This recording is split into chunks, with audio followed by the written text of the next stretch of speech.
اس حوالے سے جو کچھ ڈیولپمنٹس ہوئی ہیں نئی، ان کے اوپر بھی آپ سے گفتگو جو ہے وہ ہو جائے۔ سب سے پہلے تو ظاہر ہے کہ جو ہمارے اس وقت افغانستان میں جو سچویشن چل رہی ہے اس کے اوپر ہم بڑی گہری نظر رکھے ہوئے ہیں۔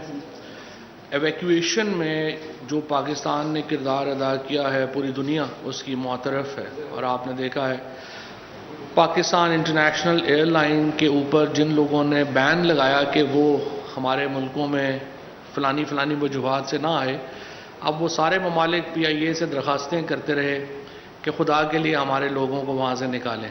تو یہ وقت بدلتا ہے، اور اس لیے میں یہ سمجھتا ہوں کہ جو فیصلے ہوتے ہیں وہ صرف طاقت سے نہیں کرنے چاہیے، طاقت کے زوم میں نہیں کرنے چاہیے، عقل بندی سے کرنے چاہیے، اور ایک انٹرنیشنل جو اس وقت کمیونٹی ہے اس کو ہم یہ توجہ دلا رہے ہیں کہ افغانستان کے اندر اس وقت انخلا ایک اہم مسئلہ ہے، اور ہم اس کے اوپر اپنی مدد پوری کر رہے ہیں، لیکن انخلا سے بڑا مسئلہ خلا ہے۔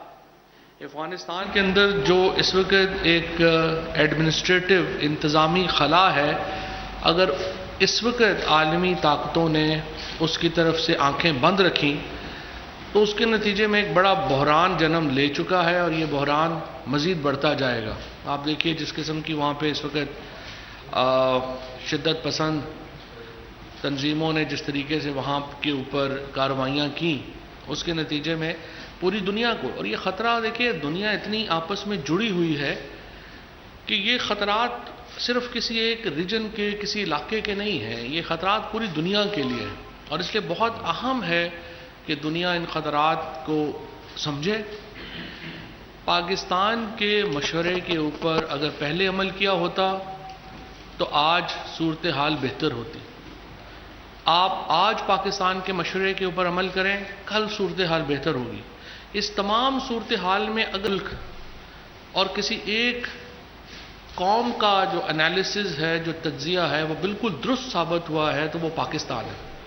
میں آپ تمام لوگوں کو، یہ جو میڈیا کے ہمارے دوست ہیں، ان کو یہ کہنا چاہتا ہوں کہ ہمیں اس بات کے اوپر ایک یقینی طور کے اوپر ہمیں یہ کریڈٹ جاتا ہے پاکستان کو کہ جو تجزیہ پاکستان کی قوم کر رہی تھی، عمران خان پاکستان کے وزیر اعظم جو بات کر رہے تھے، وہ حرف بحرف صحیح ثابت ہوئی، اور آج پوری دنیا پاکستان کی اس جو موقف ہے، اس جو نصیحت ہے، اس جو ایڈوائس ہے، اس کے وہ سمجھ رہی ہے کہ مان کے چلنا چاہیے تھا۔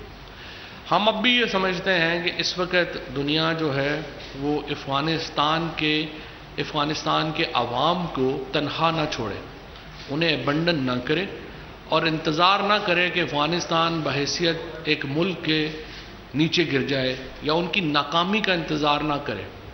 ابھی سے ہمیں جو افغانستان میں اتھارٹیز ہیں ان کے ساتھ انگیج کرنے کی ضرورت ہے، اور ایک انکلوسیو حکومت، ایک ایسی حکومت جس کے اندر نمائندگی ہو افغانستان کی، ایسی حکومت افغانستان کے عوام نے بنانی ہے، لیکن دنیا کی یہ ذمہ داری ہے کہ اس کو معاشی طور کے اوپر، سماجی طور کے اوپر، گورننس میں جو مدد فراہم کر سکے وہ فراہم کرے۔ ہم دنیا میں ممالک ایک دوسرے سے جڑے ہوئے ہیں، اور اس لیے ہمیں قوموں کی تباہی کا انتظار نہیں کرنا، اس کی ڈسٹرکشن کا انتظار نہیں کرنا، ہمیں ایک دوسرے کی مدد کرنی ہے، اور اس کو ہمیں آگے لے کے چلنا ہے۔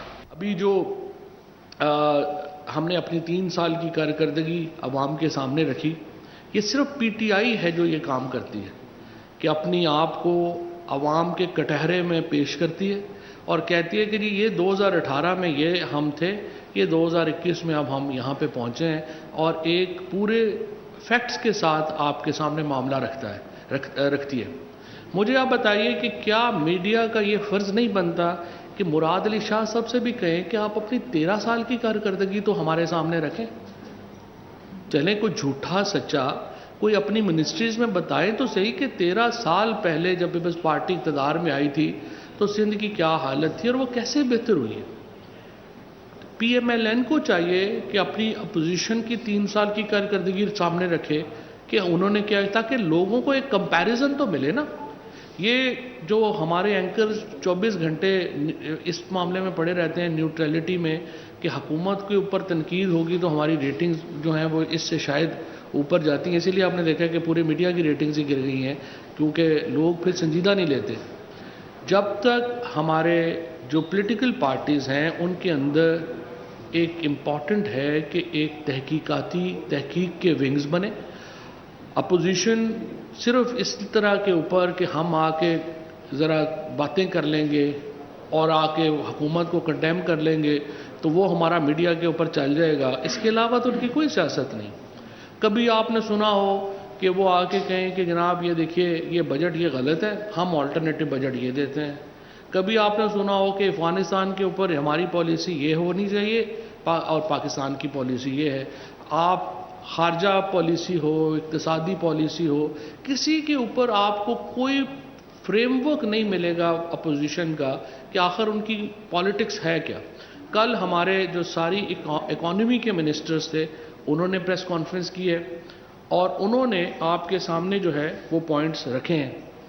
انہوں نے ہمیں بتایا ہے کہ اس کے باوجود کہ کرونا تھا، اور آپ دیکھیے کہ کرونا میں پاکستان تیسرے نمبر کے اوپر پوری دنیا میں جو ہے وہ اس کو نمبرنگ دی گئی. پہلا دو نیوزی لینڈ اور یہ ہانگ کانگ تھے، اور آپ اندازہ لگائیں ان کی آبادیاں کتنی ہیں. پاکستان کی آبادی ایک 20-22 کروڑ کا ایک ملک ہے اور وہاں پہ چند لاکھ کی آبادیاں تھیں. تو اس کے باوجود پاکستان کا ان ملکوں کے ساتھ کمپیریزن ہونا جو ہے وہ ظاہر ہے کہ پاکستان کی کرونا میں بہت ہی زبردست طریقے سے ہم نے ان کو سنبھالا.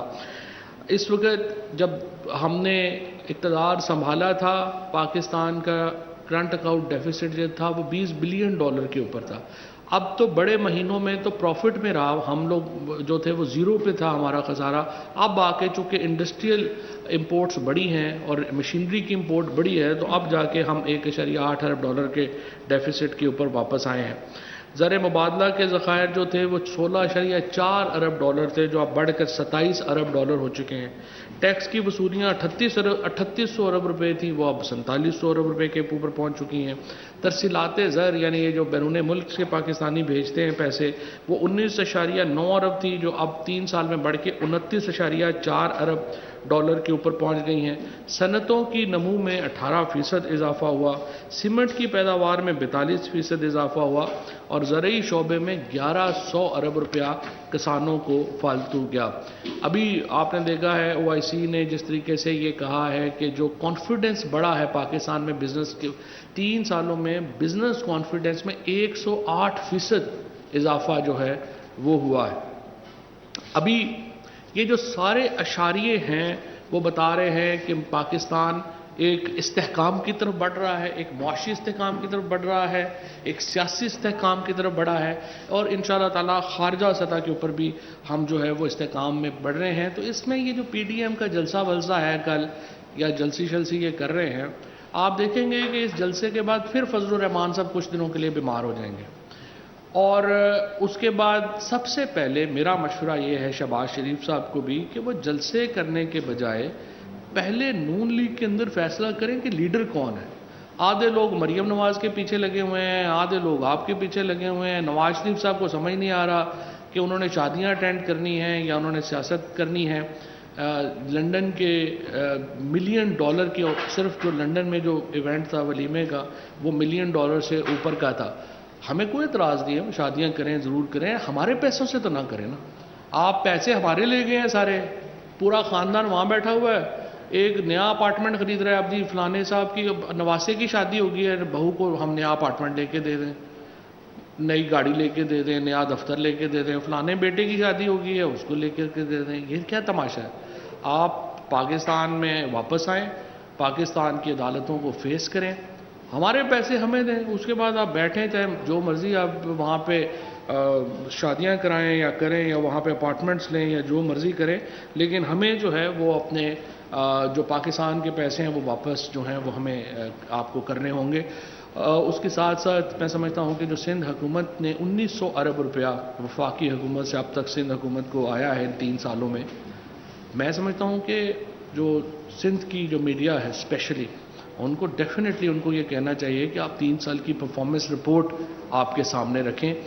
جس طریقے سے انہوں نے آج لڑکانہ کا جو حال ہے، جو بدین کا حال ہے، جو سانگڑ کا حال ہے، وہ اندرون سندھ کے علاقوں کا جو حال ہے، اور کراچی والوں کو لگ رہا ہے کہ یہ پیسہ اندرون سندھ میں خرچ ہوا ہے، اور اندرون سندھ والے رو رہے ہیں کہ یہ پیسہ گیا کدھر ہے۔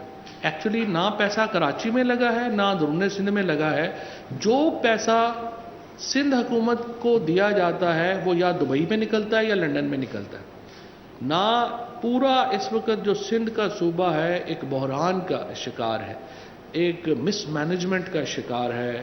جہاں جہاں پہ ہم نے دیکھا ہے، یہاں کی جو کیبنٹ کے لوگ ہیں، یہاں کے جو چیف منسٹر ہیں، یہاں کے جو سارے اس وقت لاڈلے اہلکاران لگے ہوئے ہیں، تمام کے تمام ایک ہی مشن کے اوپر ہیں کہ وفاق سے پیسہ جو سندھ میں آئے کیسے ہم نے اس کو لانچوں میں دبئی شفٹ کرنا ہے، ہم نے جہازوں میں شفٹ کرنا ہے، ہم نے کیسے کرنا ہے۔ اور جب تک جو سندھ کا جو ہمارا میڈیا ہے وہ اپنا وائبرنٹ رول اس میں ادا کرے، سندھ کے جو یہاں پہ حالات ہیں، ہمیں پتہ ہے یہاں مشکل بھی ہے بڑی، یہاں پہ جس طریقے سے لوگوں کو ریسٹ کیا، جس لڑکے نے وہاں پہ سوال کیے وہ بیچارہ جو ہے وہ اب جیل میں ہے، اور اس طریقے سے جو اوور آل ایک یہاں پہ ایک سندھ جو ہے اس کے اندر جو گورننس کا ماحول ہے وہ بڑا تشویشناک ہے۔ بہرحال مجھے امید ہے کہ انشاءاللہ تعالیٰ یہ آخری دفعہ ہی تھا، 13 سال کے بعد سندھ میں بھی پیپلز پارٹی کی حکومت کا خاتمہ ہوگا، اور پی ٹی آئی اگلی حکومت یہاں پر اپنی تشکیل دے پائے گی، اور اس کے بعد سندھ کی عوام کی پوری پاکستان میں اس وقت کشمیر، گلگت بلتستان سمیت صحت کارڈ لوگوں کو ملنا شروع ہو گیا ہے۔ اگر ایک صوبہ جس میں کوئی عوام کی صحت کے اوپر کام نہیں ہوا تو وہ صوبہ سندھ ہے، جس میں لوگوں کو صحت کارڈ دینے کو بھی وہ انکاری ہیں۔ ہم کہہ رہے ہیں آپ اس کا نام اپنی مرضی کوئی رکھ لیں، لیکن لوگوں کو صحت کارڈ تو دیں، اس کے اوپر وہ تیار نہیں ہے۔ لوگوں کو بنیادی سہولتیں دینے کو تیار نہیں ہے۔ سو اس کی وجہ سے ایک بحران ہے، ایک کرائسس ہے سندھ میں، اور یہ پھر گلہ جو ہے وہ یہ آ جاتا ہے کہ وفاقی حکومت اگر ہم ڈائریکٹ کام شروع کریں گے تو پھر وہ آئے گا کہ جی یہ دیکھیں جی یہ تو صوبائی حکومت کی اختیارات میں آپ نے مداخلت کر دی، نہ آپ خود کام کر رہے ہیں نہ آپ ہمیں کرنے دے رہے ہیں۔ تو یا آپ خود کر لیں یا عوام کو حساب دیں کہ آپ نے اتنے پیسوں کا کیا کیا ہے، یا پھر جو ہے وہ ہمیں خود کرنے دیں۔ بہرحال انشاءاللہ یہ آخری دفعہ ہے، اگلی دفعہ سے انشاءاللہ تعالیٰ یہاں پہ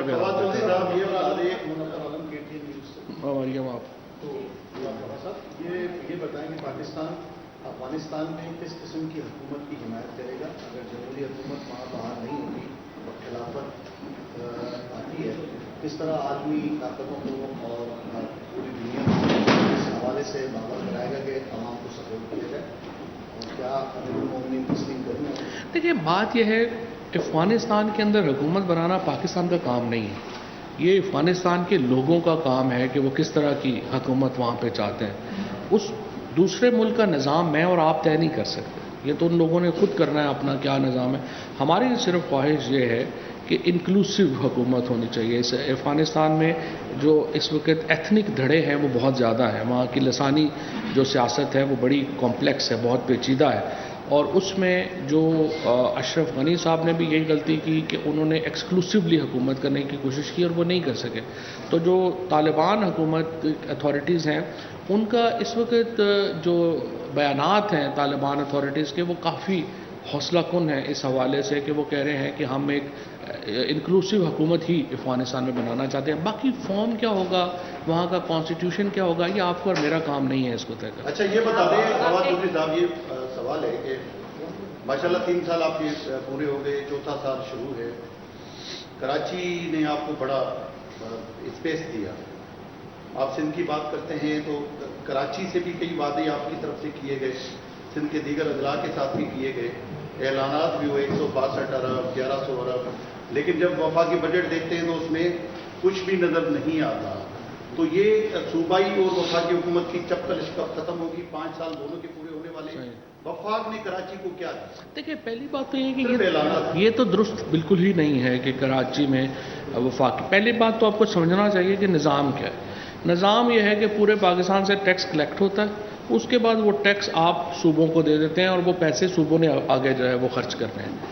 اب یہی جو میں نے عرض کیا کہ اگر ہم سندھ کی حکومت کو کہیں کہ یہ پیسے آپ اس طرح سے خرچ کریں اور ہمیں حساب دیں، پھر آ جاتا ہے کہ جی آپ جو ہے وہ صوبائی معاملات میں مداخلت کر رہے ہیں۔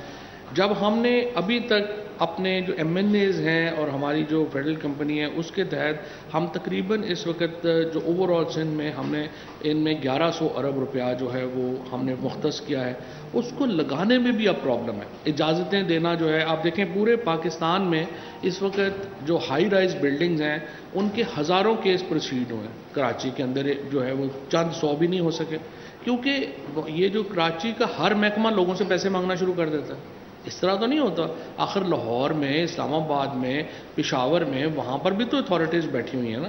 سو جب تک صوبائی حکومت آپ کے پاس نہ ہو تو آپ کے جو بنیادی ترقیاتی کام ہیں وہ آگے نہیں چلتے۔ یہ ہمارے آئین کا ایک جو ہے وہ ایک فریم ورک ہے۔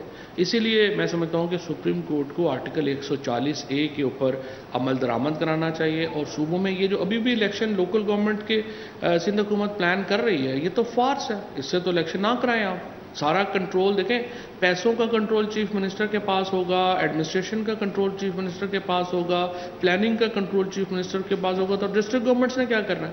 سو جب تک یہ نظام آرٹیکل 140A کے تحت ڈیوالو نہیں ہوتا، یہ جو مسائل ہیں ہمارے، یہ قطعی طور کے اوپر حل نہیں ہوں گے۔ اور میں یہ سمجھتا ہوں کہ اس کے اوپر ایک پوری ایفرٹ کی ضرورت ہے کہ اس بلدیاتی الیکشن جو ہے وہ مقامی حکومتوں کا نظام جو ہے وہ لگایا جائے۔ فواد صاحب یہ بتائیے گا کہ ون بائی ون کیجیے گا پلیز۔ ایک منٹ۔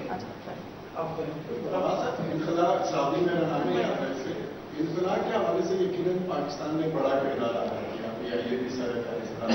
تو ابھی کتنے افغانستان سے ہمارا جو آپریشن PIA کے علاوہ جو اسلام آباد میں آپریشن ہونا، دیگر شہروں میں بھی ہونا تھا، کراچی، پشاور اور اس پہ۔ اور دوسری چیز ایک سوال یہ کہ کیا افغانستان نے طالبانوں کے پاکستان کو آفر کیے ہیں کہ ان کا ایویشن نظام چلانے کے لیے کوئی مدد طلب کی ہے پاکستان نے؟ دیکھیں ابھی جو ایویکویشن میں ہم تقریباً 4400 سے بھی زیادہ لوگ جو ہیں وہ ہم ایویکویٹ جو ہے وہ کرا چکے ہیں۔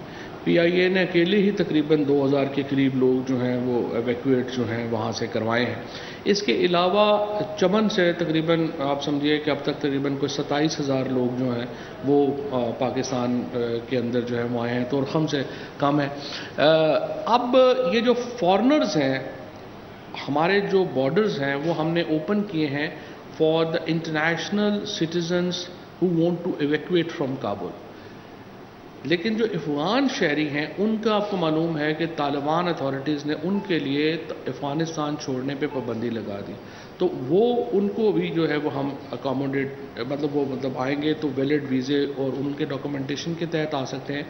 لیکن یہ جو فارنرز ہیں وہ تو مسلسل جو ہے وہ آ رہے ہیں۔ جہاں تک اس بات کا تعلق ہے کہ انہوں نے PIA کو کہا ہے کہ ہماری ایویشن کے اوپر دیں، ابھی تک میرا یہ خیال ہے کہ جب تک ایک مکمل نظام نہ بن جائے اس طرح کی کوئی بات جو ہے وہ قبل از وقت ہوگی۔ لیکن ہم افغانستان کو تمام جو اپنی سپورٹ ہے وہ دیں گے، اور کوئی شبہ نہیں ہے کہ ہم ایک سٹیبل افغانستان کے لیے اپنا جو کردار ہے وہ ادا کرنا چاہتے ہیں، اور سٹیبل افغانستان تبھی ہوگا اگر ان کے ادارے فنکشنل ہوں۔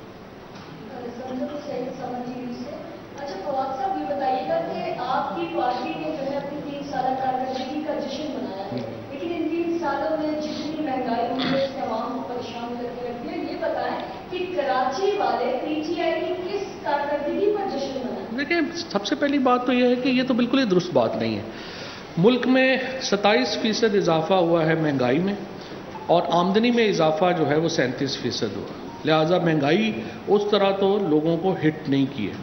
اور کیوں ہٹ نہیں کی ہے؟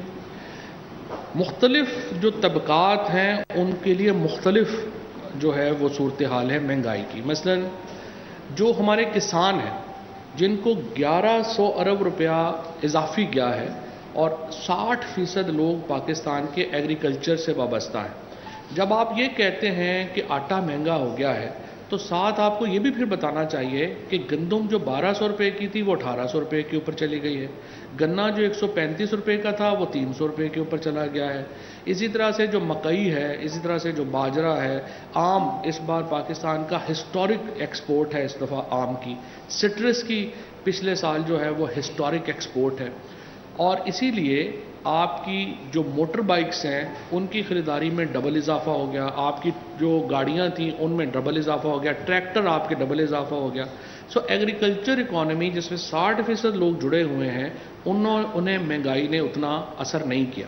اسی طریقے سے جو لوگ ٹیکسٹائل سیکٹر سے جڑے ہوئے ہیں، جہاں کراچی میں اور فیصل آباد میں جو ٹیکسٹائل کمپنیاں جو ایکسپورٹ سے ہیں، ہر کمپنی نے اپنی جو تعداد ہے اس کو ڈبل کیا ہے. اور اس وقت فیصل آباد جہاں پہ ایک بحران تھا ٹیکسٹائل کا، ان کے جو چیمبر پریزیڈنٹ تھے وہ مجھے بتا رہے تھے کہ 2023 تک ان کے پاس نئے آرڈر لینے کی بھی کیپیسٹی نہیں ہے، وہ اتنے بک ہیں. اسی طرح سے کنسٹرکشن سیکٹر سے جڑے ہوئے جو لوگ ہیں ان کا یہ ہے کہ وہ جو تمام مزدور ہے، اس کا جو مستری ہے اور جو پلمبر ہے، تمام کی جو آمدنی ہے وہ ڈبل ہو گئی ہے. لیکن ہمیں مہنگائی کا شور، مہنگائی سے سب سے زیادہ کون افیکٹ ہوا ہے؟ مہنگائی سے افیکٹ ہوا ہے تنخواہ دار طبقہ، اور اسپیشلی جو پرائیویٹ سیکٹر میں، اور اس میں بھی اسپیشلی جو میڈیا کے لوگ ہیں. 70 کروڑ روپیہ ہم نے میڈیا کو جاری کیا ہے، لیکن میڈیا کے لوگوں کی تنخواہوں میں اضافہ نہیں ہو، نہ ہی میڈیا کے لوگوں کو ملا ہے. لہٰذا جہاں پہ بھی ہم جاتے ہیں اور ٹی وی دیکھتے ہیں، چونکہ ان کے اوپر افتاد آئی ہوئی ہے، ان کو لگتا ہے پورے ملک کا ہی بیڑا غرق ہو گیا. سو میں آپ کو بتاؤں کہ میڈیا کے لوگوں کو تو میں اونر سے ہی ریکویسٹ کروں گا کہ مہربانی کریں، ہم نے آپ کو کوئی 2-2.5 ارب روپیہ دیا ہے، کچھ ان کی تنخواہوں میں بھی اضافہ کریں تاکہ ان کو بھی تو لگے کہ مہنگائی نہیں ہے اتنی. جب تک ان کو لگتا رہے گا کہ مہنگائی ہے تو ہو نہ ہو ٹی ویوں پہ تو یہی آئے گا کہ مہنگائی ہے. میرے 2 سوال چھوٹے تھے کہ اگر پی ٹی آئی کی اس وقت آپ سمجھتے ہیں کہ مقبولیت ہے، اگر پی ٹی آئی اقتدار میں نہ رہی تو آپ سمجھتے ہیں کہ پی ٹی آئی کی جو موجودہ رجیم ہے، جو M L A M P جو سیاستدان ساتھ ہیں وہ ساتھ رہیں گے؟ دوسرا پاکستان تحریک انصاف 2 بڑے ایشو جس کو نظر میں عمران خان کہتے تھے اس کو ایڈریس نہیں کریں، فارن فنڈنگ کیس ہے اور انٹرا پارٹی الیکشن. جب جو پارٹی انٹرا پارٹی الیکشن نہیں کرا سکتی کیونکہ ان کی پارٹی تھا جماعت اسلامی پر پی ٹی آئی نے یہ پروسیس شروع کیا تھا، وہ نہیں کرا پائی، تو عوام میں مقبولیت کا کیا پیمانہ ہوگا؟ دیکھیے پہلی بات تو یہ ہے کہ جو ایک میکینزم ہے اور اس میں پورا جو الیکشن کا میکینزم ہے پی ٹی آئی میں، وہ بھی انشاءاللہ 4 سال پورے ہوں گے تو وہ الیکشن ہوں گے بھی. But in the essence I totally agree with ہماری پارٹی. اور میں آپ کو بتاؤں جو آپ نے بات کہی ہے نا کہ پارٹی کے اندر الیکشنز کی، اس کا اگر پاکستان کے اندر ایک سیاسی لیڈر پروپوننٹ ہے تو عمران خان ہے. عمران خان بے شمار دفعہ یہ بات کر چکے ہیں کہ پارٹیز کے اندر الیکشن ہونے چاہیے. یہ علیحدہ بات ہے کہ وزیر اعظم بن کے پرابلم یہ آ جاتی ہے کہ ایک طرف افغان مسئلہ آ گیا ہے، پھر اکانومی آ گئی ہے، وہ اتنا زیادہ ایک فائر فائٹنگ ہوتی ہے کہ آپ اتنی باریکیوں میں آپ 24 گھنٹے اس میں نہیں لگے رہتے. لیکن اس میں کوئی شبہ نہیں ہے کہ جب تک ایک وائبرنٹ پولیٹیکل پارٹی سسٹم نہیں کریٹ ہوں گے، پاکستان میں سیاسی جماعتیں آگے نہیں جا سکیں گی. اور یہ لوگ جو پی ایم ایل این اور پیپلز پارٹی کے لوگ جو یہ کہتے ہیں، ہم ان سے کہتے ہیں آئے الیکشن ریگنگ کو کریں، وہ کہتے ہیں نہیں، الیکشن ریگنگ یہ ہے کہ جو آپ نے بات کی کہ یہ جی فلانے فون کرتا ہے، فلانا فون کرتا ہے تو لوگ ٹوٹ جاتے ہیں. اس کا مطلب کیا ہے؟ اس کا مطلب یہ ہے کہ ووٹ پارٹی کے نہیں ہیں، vote M N A M P A's کے شخصیات کے. تو جب آپ ان کو ہٹا دیتے ہیں تو پارٹی بیٹھ جاتی ہے. تو اس کا واحد حل یہی ہے کہ سیاسی جماعتیں اپنے گریبان کے اندر جھانکیں اور ایک وائبرنٹ سسٹم کریٹ کریں اپنی پارٹی کے الیکشنز کا. اچھا فیاض صاحب، میرا نام شبیر لاشاری ہے. فواد صاحب، شبیر لاشاری سے جی لاشاری صاحب، میرے 2 چھوٹے سوال. میرا یہ ہے کہ افغان صورتحال کے پیش نظر سندھ کے لوگ بھی بہت سارے پریشان ہیں کہ ایک مرتبہ افغانیوں کو یہاں سندھ میں بسانے کی باتیں ہو رہی ہیں. کیا یہ بات ٹھیک ہے؟ کراچی میں افغانی آ رہے ہیں تو سندھ حکومت کو جو ہے وہ اعتماد میں لیا گیا ہے یا نہیں؟ سندھ کس کنڈیشن پہ وہ آ رہے ہیں؟ دوسری بات یہ کہ سندھ میں پانی کی بہت شدید قلت ہے. سندھ حکومت کا کہنا ہے کہ اس کا ہمارے ساتھ زیادتی کر رہی ہے کیونکہ پانی اگر دریاؤں میں نہیں ہے تو چشمہ جنرل اور ٹی پی کے نام جو بکراندہ کے نام ہے ان کو کیوں کھولا جا رہا ہے؟ یہ سندھ حکومت غلط بیان کریں گے یا مخاطب احساس کے ساتھ زیادتی کریں گے؟ دیکھیں پہلی بات تو یہ ہے کہ مراد علی شاہ صاحب اور سندھ حکومت جس دن سچ بولے نا جی، اس دن تو ان کو لگتا ہے کہ کھانا ہی ہضم نہیں ہوگا. سو پہلی بات تو آپ آنکھیں بند کر کے جو وفاق اور یا پنجاب سے کوئی کہہ رہا ہو اس پہ یقین کر لیا کریں، کیونکہ انہوں نے زندگی میں کبھی سچ نہیں بولا. جو پانی کا مسئلہ ہے بڑا سمپل ہے. وہ عرصہ والے اور پنجاب والے کہہ رہے ہیں کہ آپ یہ کرتے ہیں کہ مانیٹرنگ سسٹم لگا لیتے ہیں کہ سندھ کے اندر پانی کتنا آ رہا ہے اور سندھ سے پانی ایگزٹ کتنا ہو رہا ہے. مجھے آپ بتائیں سندھ گورنمنٹ اس پہ کیوں نہیں مان رہی؟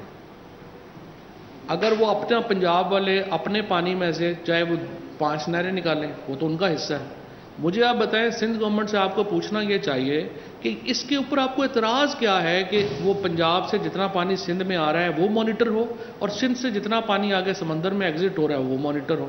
اس میں کیا پرابلم ہے؟ میں آپ کو بتاتا ہوں کیا پرابلم. پھر ادی فریال اپنی زمینوں کو پانی نہیں لگا سکتے. پھر مراد علی شاہ صاحب اپنے رشتہ داروں کو پانی جو ہے وہ نہیں دے سکتے. پھر یہ آپ کے جو ساری خورشید شاہ صاحب اور باقی ساری کمپنی بیٹھی ہوئی ہے یہ لوگ اپنے لوگوں کو پانی نہیں دے سکے کیونکہ لوگوں کو ایگزیکٹلی پتہ ہوگا کہ کیسے جو پانی ہے وہ آیا کتنا ہے اور کتنا جو پانی ہے وہ گیا ہے. اور اس طریقے سے جب تک یہ پانی کی پیمائش صحیح نہیں ہوگی, جب تک پانی جو ہے وہ اس کی انٹری اور ایگزٹ ریکارڈ نہیں ہوگا, آپ کو یہ پتہ نہیں چلے گا. پھر آپ اس طرح کے سوال کریں گے. تو نیکسٹ ٹائم آپ پوچھئے مراد علی شاہ سے اور سندھ گورنمنٹ سے کہ آپ لوگ یہ کیوں جو پانی کی انٹری اور ایگزٹ ہے اس کو آپ میسر نہیں ہونے دے رہے. ہاں دیکھیں پہلی بات تو یہ ہے کہ اس وقت تک آج جب میں اور آپ بات کر رہے ہیں کوئی افغان ریفیوجیز کا پاکستان کے بارڈرز کے اوپر کرائسس نہیں ہے. ٹوٹل تقریباً 400 لوگ جو ہیں وہ ریفیوجیز کے طور کے اوپر رجسٹر ہوئے تھے چمن بارڈر کے اوپر. اس سے زیادہ ابھی جو ہے وہ کوئی معاملہ نہیں ہے. البتہ ہمارا خوف ضرور ہے اور وہ یہ ہے کہ اگر زیادہ عرصہ عدم استحکام رہتا ہے افغانستان میں تو پھر وہاں سے لوگ آنا شروع ہو جائیں گے. اچھا اب ہم کیا کریں؟ ہم یہ کر رہے ہیں کہ ہم نے بارڈر کے اوپر سے جو ہے وہ کیمپ, پچھلی دفعہ جو غلطی کی ہم نے 79 میں کہ سب لوگوں کو ہم اندر لے آئے, ہم اندر نہیں لا رہے, ہم بارڈر کے اوپر ہم کیمپس بنا کے ہم رکھ رہے ہیں. بٹ آپ کی اور میری دعا ہونی چاہیے. دیکھیں نا ریفیوجی کون ہوگا؟ چھوٹے بچے ہیں, عورتیں ہیں بیچارے, ان کے لیے اگر ہم لوگ, ہر انسان کا یہ فرض ہے کہ ہم ان کی مدد کریں.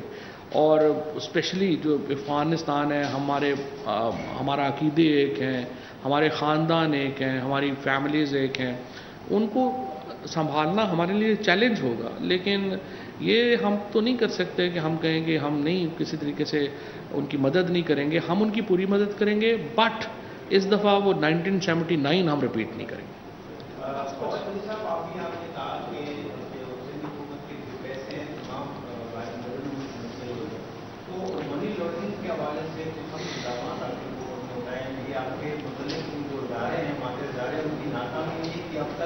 پیسوں منی لانڈرنگ کی جا رہی ہے اور میڈیا ریگولٹی اتھارٹی کے حوالے سے بتائیے گا کہ ساتھی ہزار کے اوپر اور تمام فیصلوں نے بھی اس کے اوپر احتجاج کیا ہے کیا.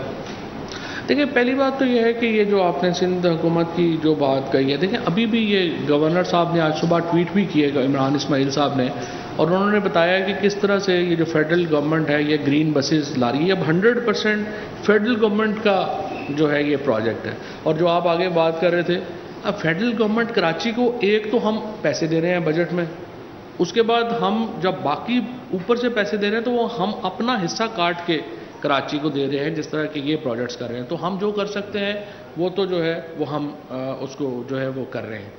دوسری بات جو آپ کر رہے ہیں PMD میڈیا ڈیولپمنٹ اتھارٹی کی, اس کے اوپر بڑا واضح ہے. میں نے پہلے جو تمام مالکان ہیں ان کی جو آرگنائزیشنز ہیں ان سے بات کہی ہے اور ان سے میں نے درخواست کی ہے کہ جی میں ایک تو جو میڈیا ورکرز کا رائٹ ہے کہ جو ان کا کانٹریکٹ انفورس نہیں ہوتا. پہلے تو میڈیا میں کانٹریکٹ ہی نہیں ہوتا, تمام جو ٹیلی ویژنز ہیں ان میں ورکرز کام کر رہے ہیں, ان کو پتہ ہی نہیں ہمارا کانٹریکٹ کیا ہے, مرضی آئی تنخواہ دے دی میں. تو جب تک میڈیا ورکرز کو یہ فورم ہم نہیں دے سکتے کہ وہ میڈیا مالکان کے خلاف یا آرگنائزیشن کے خلاف کانٹریکٹ انفورس کریں, یہ ایک لازمی حصہ ہے اس قانون کا. میں نے یہ ریکویسٹ کی ہے کہ اس کے اوپر میں کوئی نیگوشیٹ نہیں کروں اور یہ لازماً یہ آئے گا. اور دوسرا فیک نیوز ہے. ان دو کے علاوہ آپ نے جو بدلنا ہے آپ بدل لیں, آپ کو دے دیتے ہیں, آپ بھی دے دیں, جو بدلنا ہے آپ نے اس کو بدل لیں. لیکن یہ دو جو بنیادی کام ہیں جس میں میڈیا ورکرز کے رائٹس ہیں, اس کے لیے دیکھیں آپ لوگ تو پھر بھی اپروچ رکھ لیتے ہیں, آتے ہیں, ملاقاتیں ہو جاتی ہیں پارلیمنٹ میں. وہ ورکرز جن کی اپروچ نہیں ہے, ہمارے DSNG ڈرائیورز ہیں, ہمارے LNEs ہیں, ہمارے جو ایڈیٹرز ہیں جو کہ دفتروں میں بیٹھے ہوئے ہیں, ان کو 6-6 8-8 مہینے سے تنخواہیں نہیں مل رہی, اور اس کے بعد ان کو ہم کہتے ہیں کہ جی آپ رائٹ بھی نہ دیں. یہ نہیں ہونا. گورنمنٹ نے PM کا بڑی وزیر اعظم نے ہمیشہ یہ سبق دیا ہے کہ ہمیں کمزور طبقوں کے ساتھ کھڑا ہونا ہے, اور یہ کمزور طبقے ہیں ان کے ساتھ جو ہے وہ ہم